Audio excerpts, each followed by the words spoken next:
ನಮಸ್ಕಾರ. 3 ಬಿಗ್ ಬ್ರೇಕಿಂಗ್ಗೆ ಸ್ವಾಗತ. ನಾನು ನವಿತಾ ಜೈನ್. ಕಡೆ ಹಂತದಲ್ಲಿ ಆಪರೇಷನ್ ಗಂಗಾ ನಡೀತಾ ಇದ್ದು ಇನ್ನು ಬೆರಳೆಣಿಕೆಯಷ್ಟೇ ಭಾರತೀಯರು ಅಲ್ಲಿ ಬಾಕಿಯಾಗಿದ್ದಾರೆ. ಉಕ್ರೇನ್ ರಣಕಣದ ರೋಚಕ escape, operation Ganga mega air lift.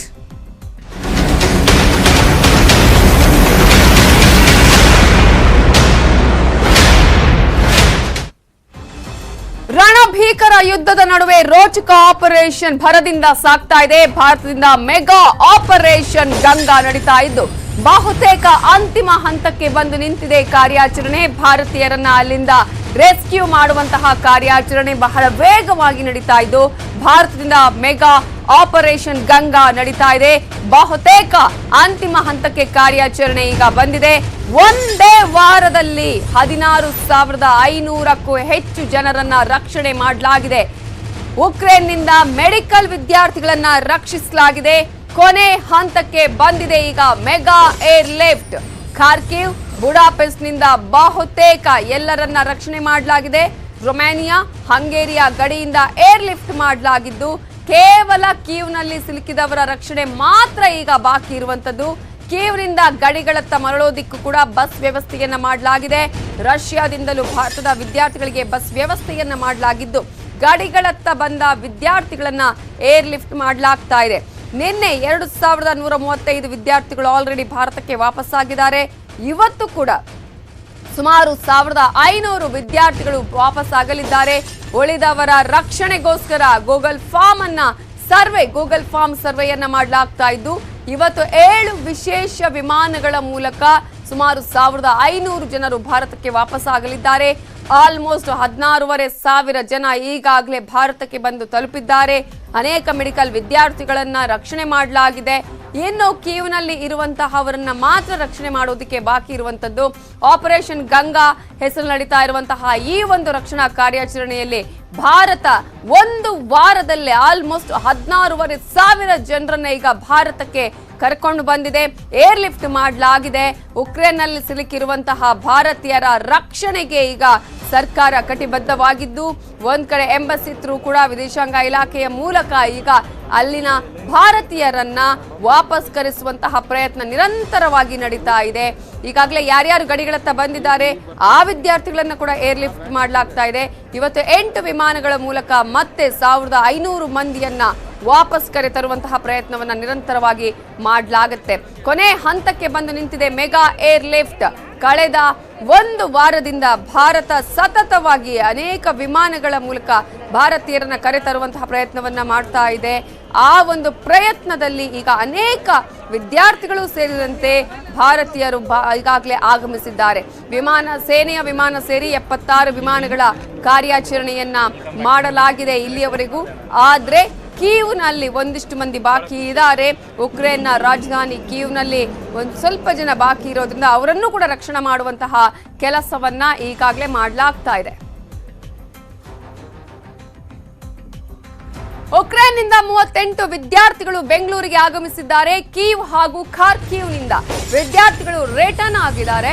ಮಕ್ಕಳನ್ನ ಕಂಡ ತಕ್ಷಣ ಕಣ್ಣೀರಿಟ್ಟಿದ್ದಾರೆ ಪೋಷಕರು, ತಬ್ಬಿಕೊಂಡಿದ್ದಾರೆ ಅವರ ಪೇರೆಂಟ್ಸ್. ಕೀವ್ ಹಾಗೂ ಖಾರ್ಕಿವ್ನಿಂದ ವಿದ್ಯಾರ್ಥಿಗಳು ವಾಪಸ್ ಆಗಿದ್ದಾರೆ. ದೊಡ್ಡ ಮಟ್ಟದಲ್ಲಿ ಈಗಾಗಲೇ ಅಲ್ಲಿ ಯುದ್ಧ ನಡೀತಾ ಇದ್ದು ಕೀವ್ ಮತ್ತು ಖಾರ್ಕಿವ್ನಲ್ಲಿ. ಸೊ ಅಲ್ಲಿಂದ ಮಕ್ಕಳನ್ನ ನೋಡಿದ ತಕ್ಷಣ, ಅಲ್ಲಿಂದ ಭಾರತಕ್ಕೆ ಬಂದ ತಕ್ಷಣ ಪೇರೆಂಟ್ಸ್ ಬಹಳ ಒಂದು ಕಣ್ಣೀರನ್ನ ಹಾಕಿದ್ರು. ಯಾಕಂದ್ರೆ ತಮ್ಮ ಮಕ್ಕಳ ಸ್ಥಿತಿ ಒಂದ್ ಕಡೆ ಅದೇ, ನಮ್ಮ ಮಕ್ಕಳನ್ನ ಮತ್ತೆ ನಾವು ಸೇರ್ಕೊಂಡ್ವಿ ಅನ್ನುವಂತಹ ಒಂದು ಖುಷಿ, ಒಂದು ದುಃಖ ಎಲ್ಲವೂ ಕೂಡ ಪೋಷಕರಲ್ಲಿ ಕಾಣಿಸ್ತಾ ಇತ್ತು. ಮಕ್ಕಳನ್ನ ತಬ್ಬಿಕೊಂಡು ಕಣ್ಣೀರಿಟ್ಟಿದ್ದಾರೆ ಮಕ್ಕಳನ್ನ ನೋಡಿದ ತಕ್ಷಣ ಅವರ ಪೋಷಕರು.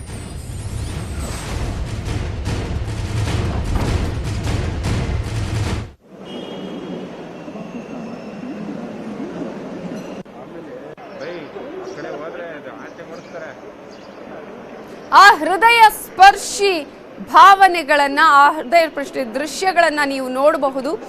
ಆ ಒಂದು ಮೊಮೆಂಟ್ ಯಾವ ರೀತಿಯಾಗಿತ್ತು ಅಂತ ಹೇಳಿ. ಯಾಕಂದ್ರೆ ತಮ್ಮ ಮಕ್ಕಳು ಯಾವಾಗ ಬರ್ತಾರೆ ಅಂತ ಹೇಳಿ ಕಳೆದ ಹಲವು ದಿನಗಳಿಂದಲೂ ಅವರ ಪೇರೆಂಟ್ಸ್ ಕಾಯ್ತಾನೆ ಇದ್ರು. ಮಕ್ಕಳು ಬಂದ ತಕ್ಷಣವೇ ಅವರ ಆ ಒಂದು ಆತಂಕ ದೂರ ಆಯಿತು. ಆದರೆ ಕಣ್ಣೀರ ಕಟ್ಟೆ ಒಡೆದು ಹೋಯಿತು. ಮಕ್ಕಳನ್ನ ನೋಡಿದ ತಕ್ಷಣ ಒಂದ್ ಕಡೆ ಆನಂದ ಬಾಷ್ಪ, ಇನ್ನೊಂದು ಕಡೆ ಕಣ್ಣೀರು. ಆ ಹೃದಯ ಸ್ಪರ್ಶಿ ಘಟನೆಗೆ ಇವತ್ತು ಆ ಒಂದು ಏರ್ಪೋರ್ಟ್ ನಲ್ಲಿ ಯಾವ ರೀತಿಯಾದಂತಹ ಘಟನೆಗೆ ಸಾಕ್ಷಿ ಆಯಿತು ಅನ್ನೋದನ್ನ ನೀವು ದೃಶ್ಯಗಳಲ್ಲೇ ಗಮನಿಸಬಹುದು.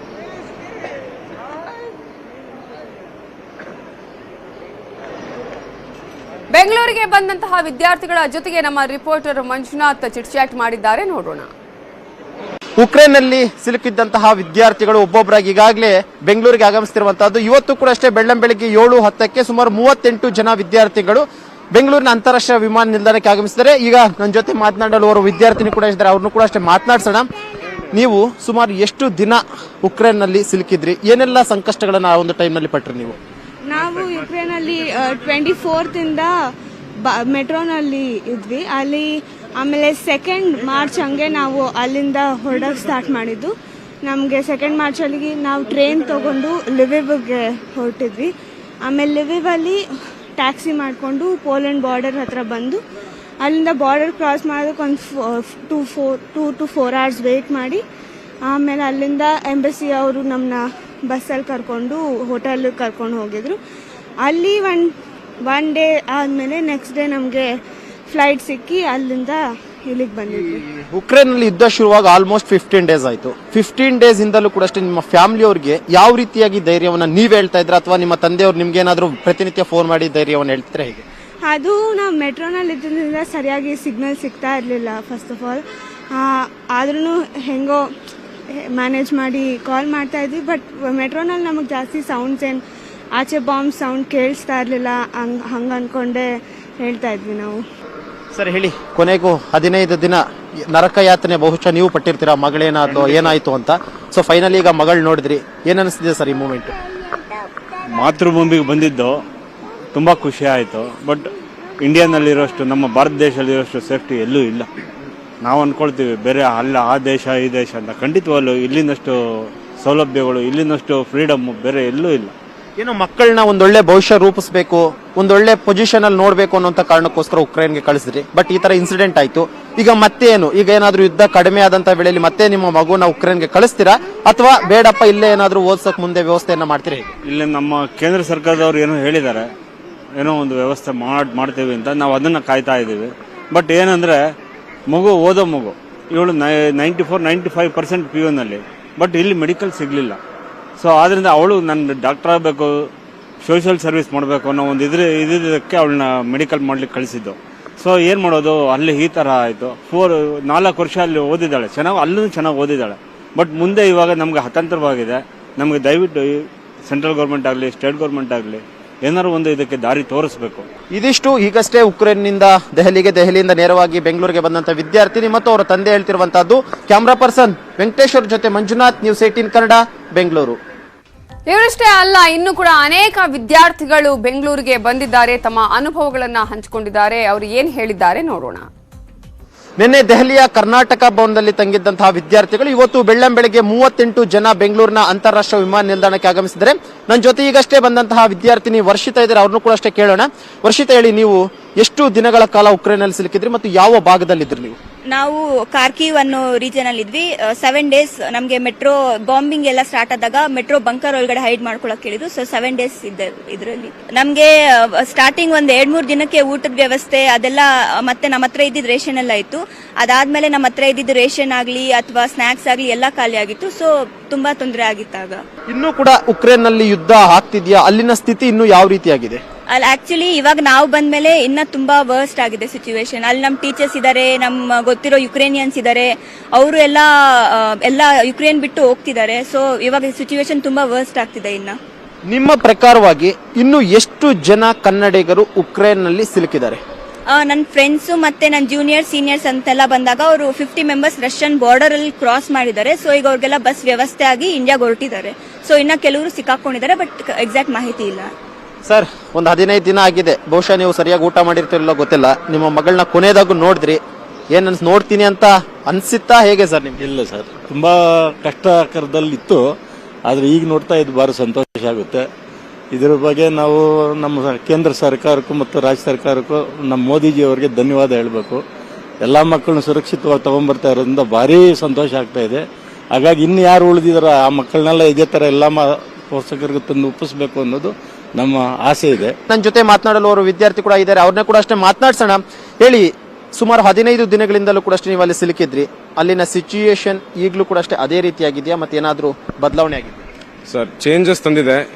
ಎಂಬಸಿ ಆಮೇಲೆ ಇಂಡಿಯನ್ ಎಂಬಸಿ ಮತ್ತೆ ಇಂಡಿಯನ್ ಗೌರ್ಮೆಂಟ್ ಪ್ರೆಷರೈಸ್ ಆದ್ಮೇಲಿಂದ ಗುಡ್ ವರ್ಕ್. ಅದಾದ್ಮೇಲೆ ಸುಮಿ ಸ್ಟೇಟ್ ಮತ್ತೆ ಕಾರ್ಕಿವಿಂದ ನಿನ್ನೆ ಅಷ್ಟೇ ಕಂಪ್ಲೀಟ್ಲಿ ಎವ್ಯಾಕ್ಯುವೇಟೆಡ್ ಅಂತ ನ್ಯೂಸ್ ಬಂತು ನಮಗೆ. It's actually good news for us. Nearly ನಾವು ಬಂದಾದ್ಮೇಲೂ ಹೆಚ್ಚು ಕಡಿಮೆ ನಾನು ಮಾರ್ಚ್ 1ಗೆ ಅಲ್ಲಿಂದ ಕಾರ್ಕಿವ್ ಬಿಟ್ಟೆ. ಸೊ ಅದಾದ್ಮೇಲೆ nearly 1500 peoples were standard there.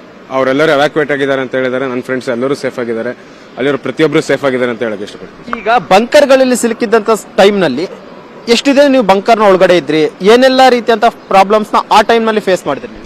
Sir, problem ಅನ್ನೋದು ನಂಗೊಬ್ಬನಿಗೆ ಅಂತಲ್ಲ, ಎಲ್ಲರಿಗೂ ಇತ್ತು. ಸೊ ನಾರ್ಮಲ್ ಆಗಿ basically water and food, but ನಾವು ಸ್ಟೋರ್ ಮಾಡ್ಕೊಂಡ್ಬಿಟ್ಟಿದ್ವಿ. ಆಸ್ ದ ವಾರ್ ಬಗ್ಗೆ ಅವರು ಏನ್ ನೋಟಿಸ್ ಬಂದ ತಕ್ಷಣ ನಾವು ಸೂಪರ್ ಮಾರ್ಕೆಟಿಗೆ ಹೋಗಿ ನಿಯರ್ಲಿ 20 to 30 ಲೀಟರ್ಸ್ ಎಲ್ಲ ವಾಟರ್ ಬೈ ಮಾಡಿಬಿಟ್ಟಿದ್ವಿ. ಆಕ್ಚುಲಿ 4 ಮೆಂಬರ್ಸ್ ಬರ್ದೆ.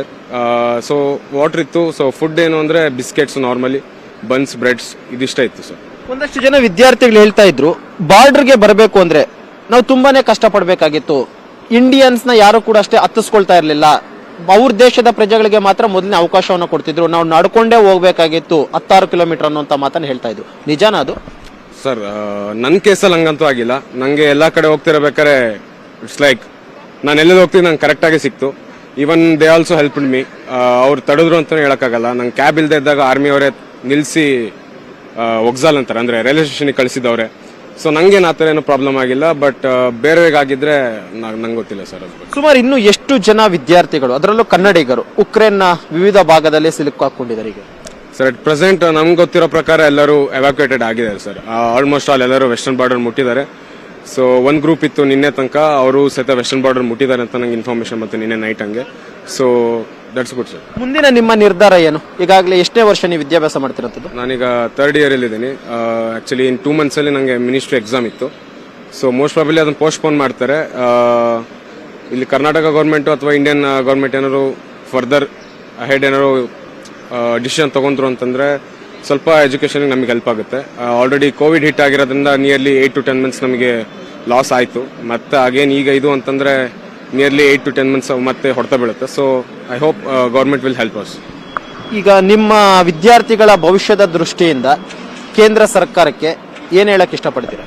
Sir, mainly thanks to Indian government and Indian embassy and Modi sir. ಆಮೇಲೆ ಕೆಲವೊಂದ್ಸಲಿ ಡೈರೆಕ್ಟ್ ಆಗಿ ಹೆಲ್ಪ್ ಆಗಿದೆ, ಕೆಲವೊಂದು ಕೇಸಲ್ಲಿ ಇಂಡೈರೆಕ್ಟ್ ಆಗಿ ಹೆಲ್ಪ್ ಆಗಿದೆ. ಬೇಸಿಕಲಿ ಇಂಡೈರೆಕ್ಟ್ ಆಗಿ ಅಂತ ಹೇಳೋದಾದ್ರೆ ನಮಗಲ್ಲಿ ಪೋಲ್ಯಾಂಡ್ ಅಲ್ಲಿ ಆರ್ಟ್ ಆಫ್ ಲಿವಿಂಗ್ ಕಡೆಯಿಂದ ಆಗಲಿ, ಆಮೇಲೆ BAPS ಅಂತ ಹೇಳಿ ಒಂದ್ ಕಡೆ ರೆಸಿಡೆನ್ಸಿಲಿ ಇಟ್ಟಿದ್ರು ನಮ್ಮನ್ನ, ಅಲ್ಲೂ ಸಹಿತ ಹೆಲ್ಪ್ ಆಗಿದೆ ಸರ್. ಓಕೆ, ಇದಿಷ್ಟು ವಿದ್ಯಾರ್ಥಿ ಹದೀಶ್ ಹೇಳ್ತಿರುವಂತಹದ್ದು. ಎಲ್ಲೋ ಒಂದ್ ಕಡೆ ನಾವು ಈಗ ಬಂದಿದ್ದೀವಿ, ಆದ್ರೆ ನಮ್ಮ ಭವಿಷ್ಯದ ಹಿತದೃಷ್ಟಿಯಿಂದ ಸರ್ಕಾರ ಒಂದು ನಿರ್ಧಾರವನ್ನು ಮಾಡುತ್ತೆ. ಸದ್ಯಕ್ಕೆ ನಾವು ಈಗ ತಾಯ್ನಾಡಿಗೆ ಮರಳಿರುವಂತಹ ಖುಷಿ ಇದೆ, ಆದ್ರೂ ಕೂಡ ಅಷ್ಟೇ ಅಲ್ಲೊಂದಷ್ಟು ಜನ ಇನ್ನೂ ಕೂಡ ಸಿಲುಕಾಕೊಂಡಿದ್ದಾರೆ. ಅವರನ್ನು ಕೂಡ ಅಷ್ಟೇ ಕರೆತರುವಂತ ಒಂದು ಕೆಲಸವನ್ನು ಕೂಡ ಅಷ್ಟೇ ಸರ್ಕಾರ ಮಾಡುತ್ತೆ ಅನ್ನುವಂತ ವಿಶ್ವಾಸ ನಮಗಿದೆ ಅನ್ನುವಂತ ಮಾತನ್ನು ಹೇಳ್ತಿದ್ದಾರೆ. ಕ್ಯಾಮ್ರಾ ಪರ್ಸನ್ ವೆಂಕಟೇಶ್ವರ್ಲು ಜೊತೆ ಮಂಜುನಾಥ್, ನ್ಯೂಸ್ 18 ಕನ್ನಡ, ಬೆಂಗಳೂರು. ಒಂದ್ ಕಡೆ ಯುದ್ಧ ನಡೀತಾನೆ ಇದೆ, ಹಾಗಾದ್ರೆ 12 ದಿನದಂತಹ ಯುದ್ಧದಲ್ಲಿ ಏನಾಗಬಹುದು ಅನ್ನುವಂತಹ ಆತಂಕ ಎಲ್ಲರಲ್ಲೂ ಇದೆ. ಅದ್ರ ಬಗ್ಗೆ ಇನ್ನಷ್ಟು ಅಪ್ಡೇಟ್ಸ್ ಕೊಡ್ತೀವಿ ಬ್ರೇಕ್ ಆದ್ಮೇಲೆ.